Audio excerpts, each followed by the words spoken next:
भारत माता शिव शक्ति अवतार ओम पिताश्री शिव बाबा याद है।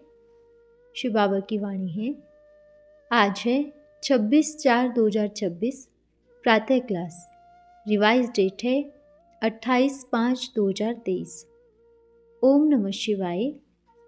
मुरली की हेडिंग है आदि सो अंत में बाप और बच्चों का वायदा। अलौकिक पढ़ाई में पहला नंबर लेने का राज समझाने वाले, बच्चों को नीडर बनाकर सदा तन से और मन से ठीक रहने की विधि सिखाने वाले, साथ रहेंगे साथ चलेंगे का वायदा निभाने वाले परम दयालु और कृपालु शिव बाबा बोले, अच्छा आज बाप दादा ने देखा। क्या देखा? आज बाप दादा ने देखा सबके मस्तक पर सभी आत्माओं को देखा। सभी का मस्तक आज बाप दादा ने पढ़ा। सब में क्या लिखा था? किसका इंतजार? बाबा का इंतजार था। पर सभी को बाप का इंतजार नहीं था। जिनको बाप से अति प्यार है, स्नेह है, उनको बाप का इंतजार था।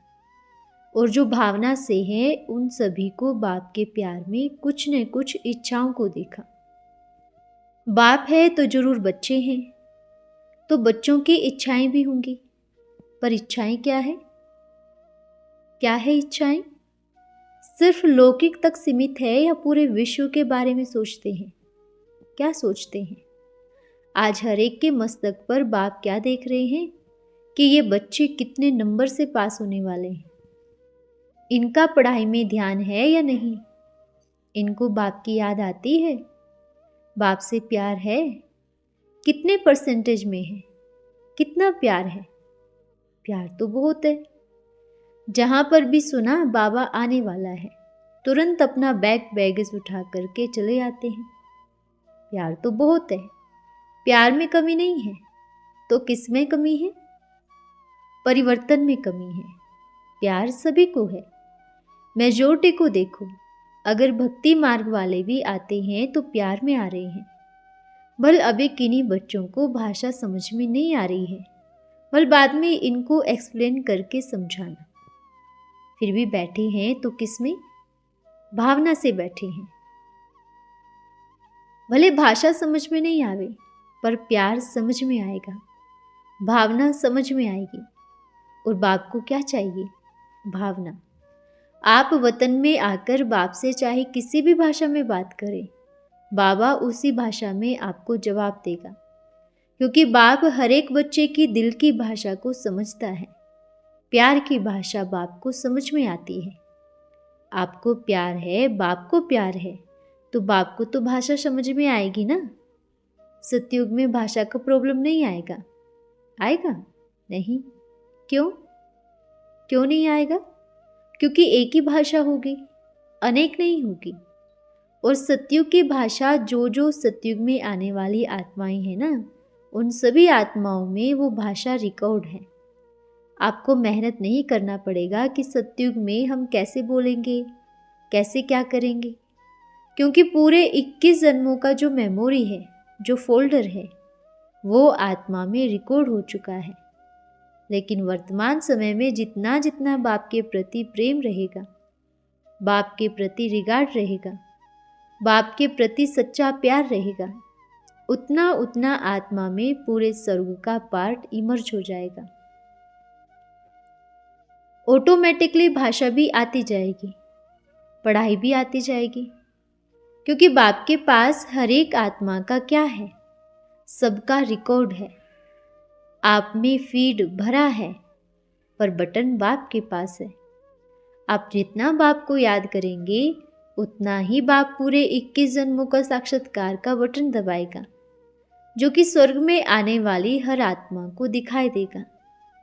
अगर अभी भी पुराने स्वभाव, पुराने संस्कार में उलझे रहे, पुरानी दुनिया में उलझे रहे, तो नई दुनिया में जाने वाले जिनको बाप प्रेम करते हैं और जो बाप को प्रेम करते हैं, वो पहला नंबर ले लेंगे।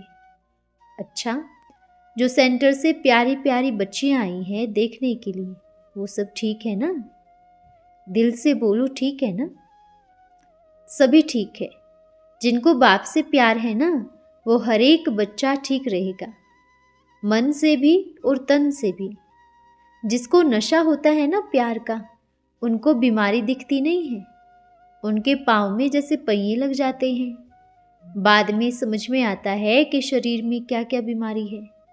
पर जहाँ बात बाप से मिलने की आवे, सेवा की आवे, तो बच्चों के पाँव में पहिए लग जाते हैं।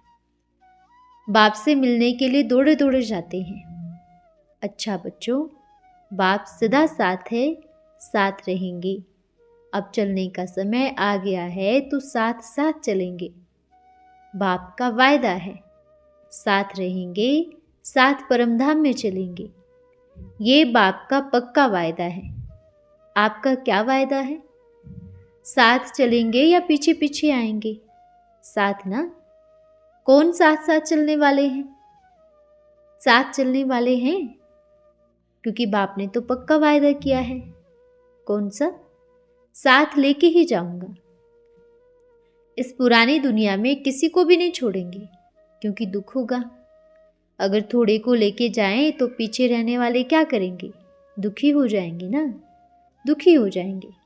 तो फिर पीछे वालों के लिए बाबा वापस नहीं आएगा, साथ लेके जाएगा।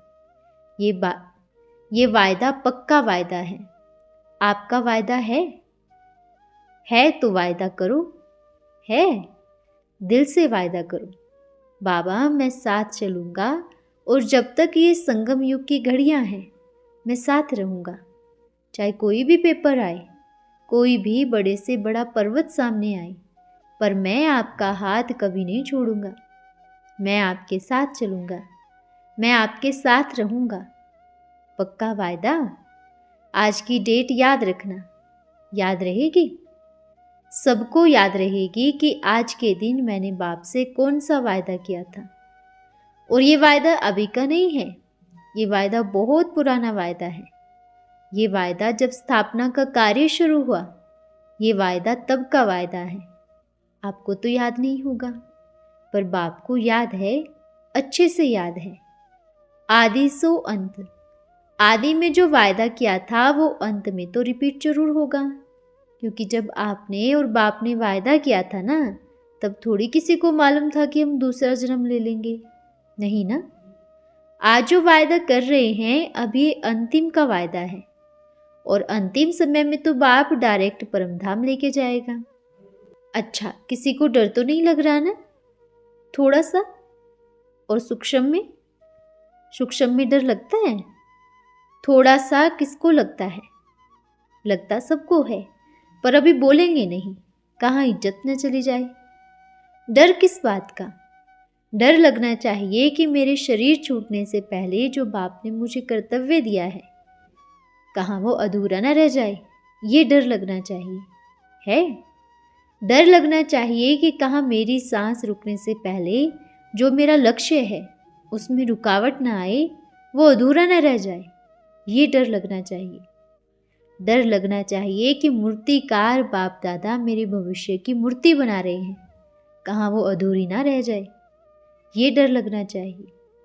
डर लगना चाहिए कि बाप ने जो इतना उच्च कर्तव्य मुझे दिया है कि ये पूरा विश्व पर स्वर्ग का ध्वज लहरा करके रहेगा, कहाँ मेरे शरीर छूटने से पहले वो अधूरा न रह जाए।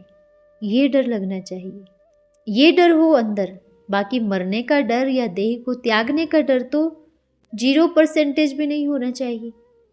जो पहले से मरे हुए हैं वो दोबारा क्या मरेंगे?